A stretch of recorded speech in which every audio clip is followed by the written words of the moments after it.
de los tiempos. Libro 3. La maldición de Cain. Por Gav Thorf.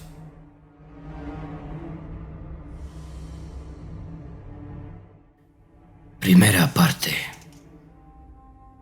Capítulo 1. El levantamiento del rey brujo. En algún momento remoto e indeterminado, alguien la bautizó con el nombre de Torre Negra. Tal vez entonces era negra, quizás también nada más que una torre. Ahora, sin embargo, era el pináculo más alto en el centro de Nagarond. La fortaleza se había ampliado desordenadamente, con centenares de fortificaciones exteriores y contrafuertes que habían dado lugar a un laberinto de calles, callejones, pasarelas entre azoteas y puentes. El asentamiento se había convertido en un microcosmos donde la única ley vigente era la voluntad del voluble rey brujo, donde las alianzas eran efímeras y la muerte acechaba detrás de cada esquina. Las murallas estaban engalanadas con las cabezas y los cadáveres de los miles de individuos que habían importunado a Malekith a lo largo del último milenio. Algunos colgaban de ganchos y de cadenas, otros de sogas y de horcas. Varios centenares de ellos ya eran meros esqueletos, conservando mediante siniestra magia. Pero había algunas docenas más, recientes, cuya carne putrefacta permanecía adherida a los huesos, roídos por nubes de arpías que sobrevolaban el bastión en espera de nuevas víctimas en las que escarbar. La Torre Negra. Un nombre que denotaba más angustia y terror que los que podían describir esas tres simples palabras, presentes en el último recuerdo de los desdichados que colgaban de las murallas, grabadas en el dolor de los que se consumían en las mazmorras, sepultadas en los cimientos de los altos muros del parapeto, adornado con estandartes. Nadie recordaba quién le había dado ese nombre, ni siquiera Malekith, que estaba sentado en su trono de hierro, emplazado en el gran salón, de lo alto de la torre más elevada. El rey tenía recuerdos de una época en la que todavía no existía Nagarond, en la que solo había un puñado de seres repartidos por el mundo.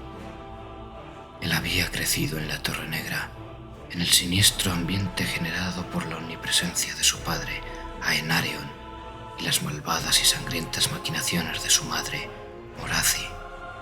Y sus oponentes afirmaban que esos tenebrosos años habían ensombrecido su corazón de manera similar.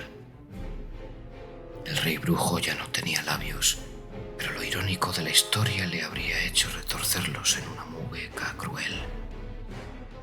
Un rostro devastado por fuego sagrado se frunció dentro del hierro caliente para componer algo parecido a un gesto de satisfacción.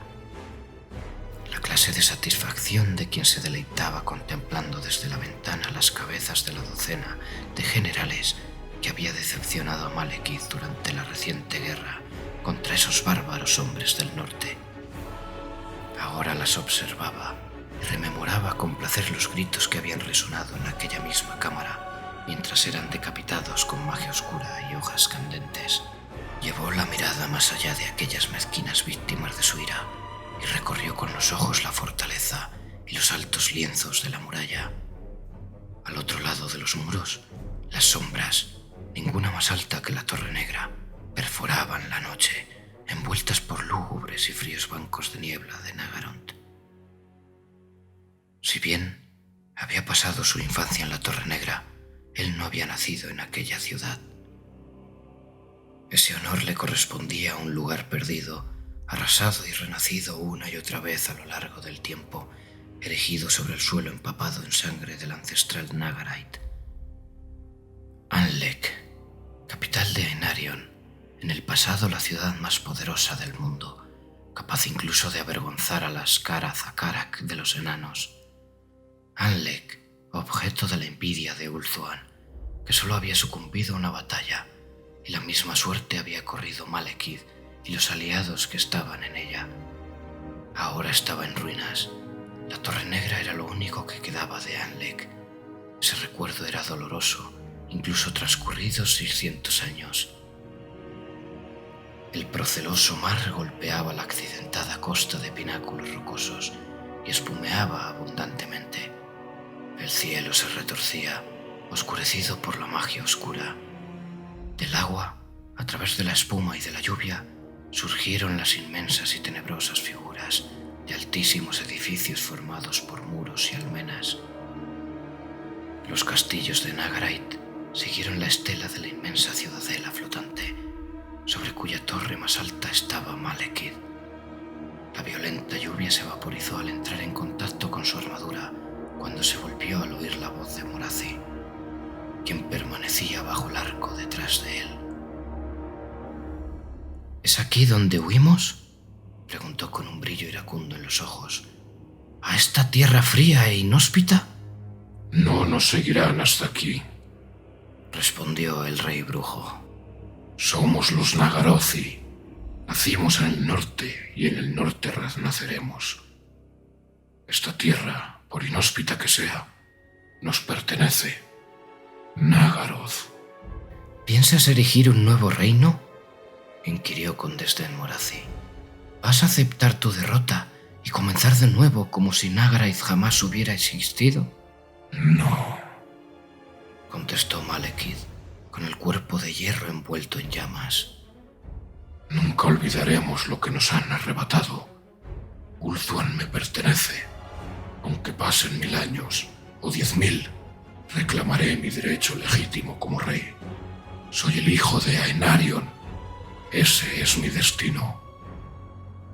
El tiempo, la mortalidad, era una preocupación de seres inferiores. Los milenios no significaban nada para el rey brujo. No podían contarse con los dedos de ambas manos los falsos reyes fénix coronados y caídos a lo largo de la vida de Malekith, quien había recibido la noticia de la muerte de cada uno de ellos con indiferencia. A veces, cuando el dolor abrasador de su caparazón se volvía insoportable, se sumía en sus pensamientos y rememoraba durante días enteros los acontecimientos de su vida. Ahora volvía a sobrevenirle la tentación de reflexionar sobre los supuestos pasados, pero en esta ocasión no era para escapar del dolor, sino para mitigar el aburrimiento que le corroía. «¿Majestad?». Malekith apartó la mirada de la ventana y salió de su ensimismamiento. Era Ed-Resor quien había hablado, si bien el rey brujo necesitó algunos instantes para recobrarse y recordar su nombre. El agente de más edad de Malekith se estremeció cuando la abrasadora mirada de su señor se posó en él. ¿Deseas preguntarme alguna cosa?, dijo Malekith con la voz ronca, con un matiz de chirrido metálico y de crepitaciones de llamas. Tal vez hacerme algún comentario. Estabais a punto de transmitirnos vuestra voluntad, dijo Benil, el asesino convertido en consejero del rey, patrón de innumerables flotas pirata y todavía conocido por el sobrenombre de Chillblade. Las llamas se avivaron en reacción al desagrado de Malekith y escaparon por las grietas en su armadura, lo que obligó a Benil a dar un paso atrás, con el rostro enrojecido por la repentina ola de calor. ¿Ah, sí? Malekith fijó la atención en el tercer miembro del triunvirato. Kouran sostuvo la mirada llameante de su señor sin inmutarse. Malekith sacaba una cabeza a la mayoría de sus subalternos, pero Kouran tenía una presencia casi igual de imponente que el monarca. Con su semblante severo y los ojos oscuros, poseía un halo de heladora hostilidad que contrastaba con el hierro ardiente de su señor. De los 3 integrantes del consejo, Kouran era el único armado y enfundado en armadura, el único individuo en el mundo del que Malekith no desconfiaba si tenía un arma a mano. El capitán sostenía su alabarda, muerte carmesí, simbólicamente alejada de su rey, mientras que la armadura de placas y escamas de Malekith estaba al rojo vivo. La armadura negra de acero de Kouran parecía embadurnada con aceite y cambiaba constantemente con las almas atrapadas de los sacrificios. «Proseguiremos la guerra, perseguiremos a esa a la que llaman Valkia y capturaremos a vuestra madre», soltó Kouran sin vacilación. Daba la impresión de que el capitán se sentía excesivamente cómodo con las momentáneas pérdidas de atención de Malekith.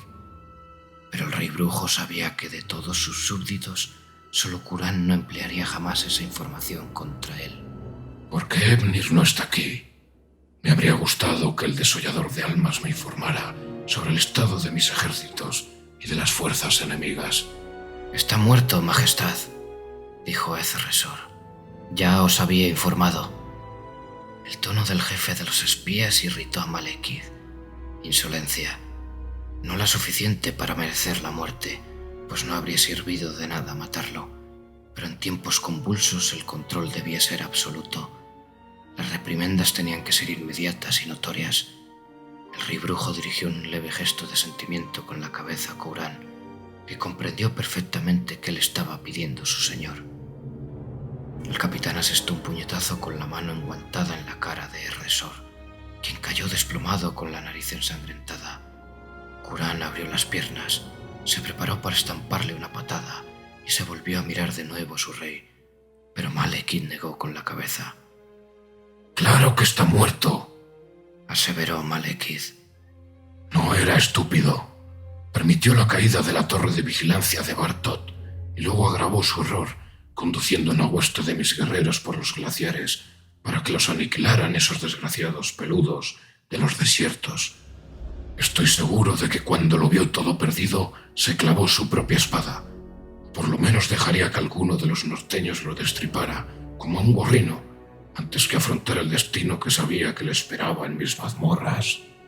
Ezresor se levantó trabajosamente, aturdido, e intercambió una mirada con Benil. El jefe de los espías se limpió la sangre de los labios con el puño de la túnica y presentó sus disculpas al rey brujo con una reverencia. «Celebrón no ha respondido a mis convocatorias», dijo Malekith. «Aún está luchando en Jarganeth», informó Ezresor. Malekith agradeció que el consejero le ofreciera hechos en lugar de una opinión que no le había pedido. «La ciudad está en ruinas», añadió Benil. «Los templos dedicados a Cain han sido demolidos». «El orgullo la mantiene allí», dijo Malekith, que entendía mejor que nadie las motivaciones de la reina bruja. «Sufrió una humillación y ahora se desquita con la sangre de los rezagados y de los perdidos. Le concederé un poco más de tiempo». «Os ruego que perdonéis mi sorpresa, Majestad, pero hay señores y damas que no acudieron a vuestra llamada y pagaron cara esa afrenta», señaló Benil, relamiéndose mientras escogía con cuidado sus siguientes palabras. «Yo evitaría que Celebrón se convirtiera en un mal ejemplo para los demás». «Celebrón es demasiado útil como para matarla», dijo con franqueza Malekith. «Además, dudo que hubiera alguien capaz de hacerlo, aunque ese fuese mi deseo, y no puedo permitirme el lujo de perder otro ejército». «¿Y Shadowblade?», sugirió Qurán. «Por el momento es un arma que no cuenta con mi confianza», dijo Malekith. «Responde ante mí en este mundo, pero ha jurado lealtad a Cain, y Celebrón sigue siendo la amante más poderosa del señor del asesinato. No vale la pena encargarle un asunto tan complejo, de momento. Celebrón regresará. Todavía no hay necesidad alguna de tirar de la correa». «Hay división en Ulthuan, Majestad», dijo Benil, con cierto regocijo. «El príncipe Imrik de Caledor ha abandonado la corte del ausente rey Fénix tras una fuerte discusión con el príncipe Tyrion a propósito de la intención de este último de actuar como regente en ausencia de Finubar. Al parecer, el dragón de Kotik no podrá sacar a los dragones de Caledor para defender el reino». «Estoy seguro de que Tyrion se saldrá con la suya, incluso sin los príncipes dragones». «En cuanto a la hechicera bruja, Majestad», dijo Ezresor, «tiene su corte en Grond, quizás con la confianza de que no os atrevéis a enfrentaros a ella en su propio convento». «Quizá». Malekith le dio vueltas a aquella palabra.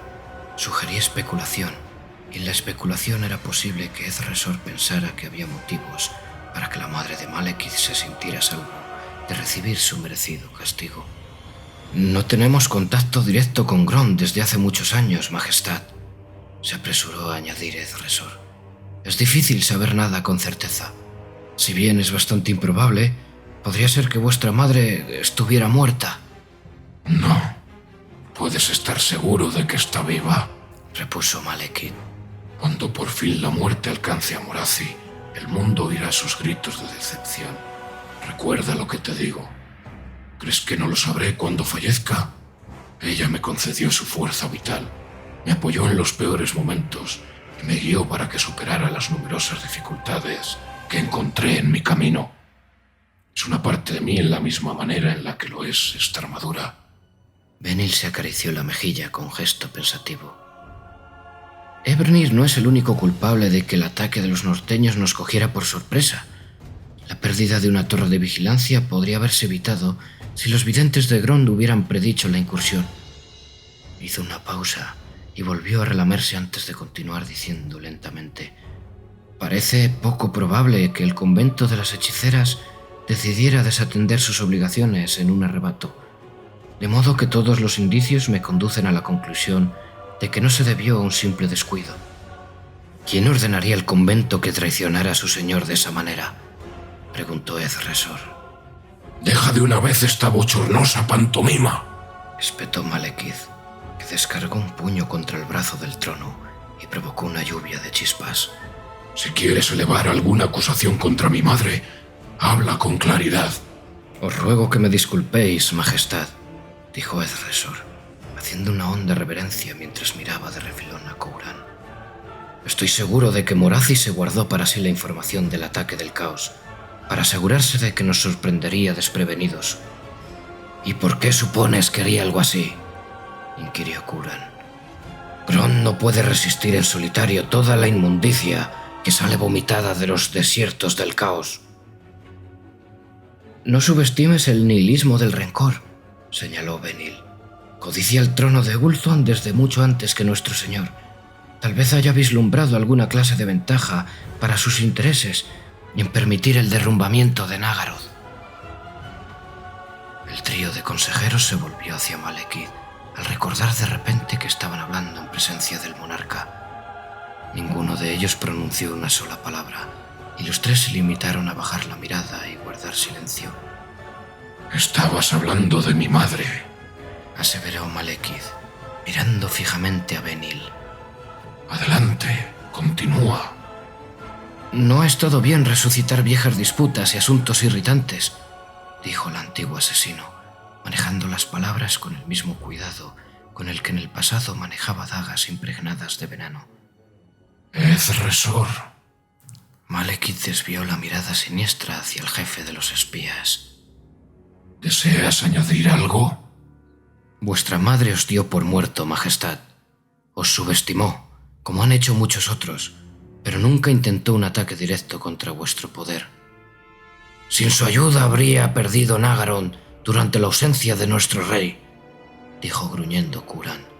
«Cometió un error, y cuando su error se hizo evidente, hizo todo lo que estuvo en su mano para proteger el gobierno de Malekith.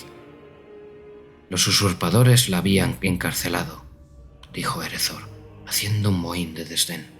«Habría intentado aliarse con el hijo bastardo de una arpía si hubiera hecho falta. Anhela el trono de Ulthuan y ha utilizado todos los medios a su alcance para hacerse con él. Ha utilizado como títere a quien le ha convenido y le ha hecho creer que actuaba por voluntad propia».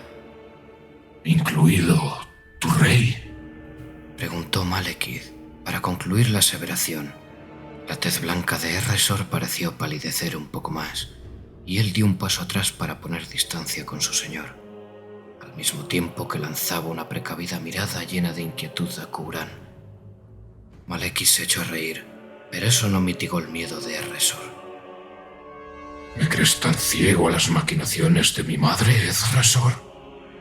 Tal vez seas el señor de mis agentes, el cabecilla de 10 millares de miembros de sectas y de espías. Pero no pienses que solo sé aquello que me cuentas. Conozco perfectamente los métodos de la criatura que me engendró y lo que es capaz de hacer.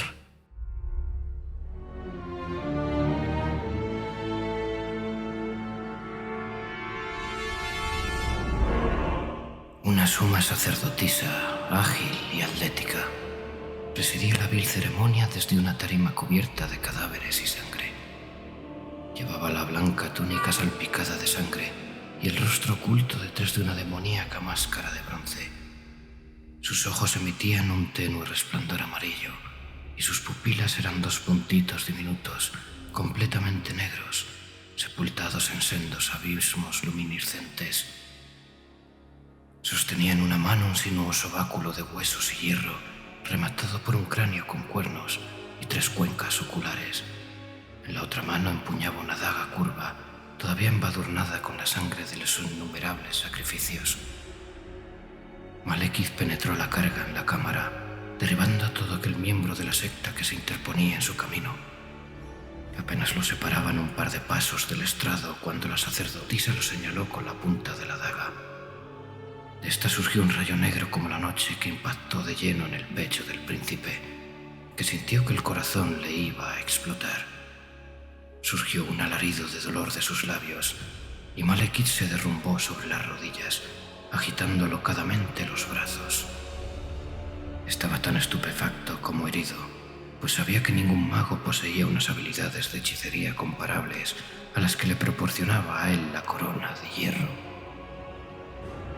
Miró con incredulidad a la sacerdotisa, que descendió del estrado con pasos lánguidos y enfiló lentamente hacia el príncipe herido, apuntándolo con el báculo. «Mi niñito insensato», dijo con desdén.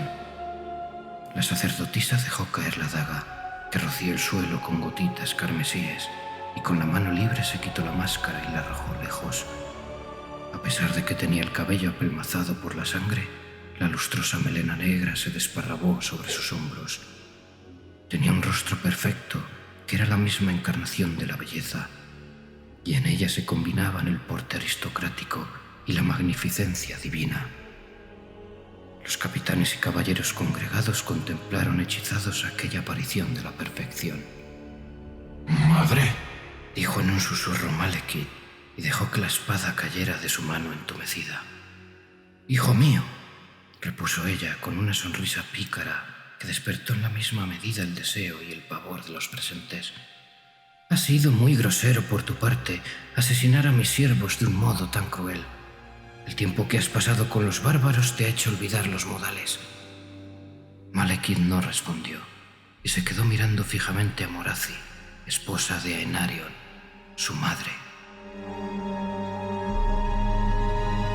«Su lealtad se limita a lo imprescindible», dijo Malekith. «Sus intentonas de usurpar mi poder, tanto las sutiles como las abiertas, no son ninguna novedad para mí.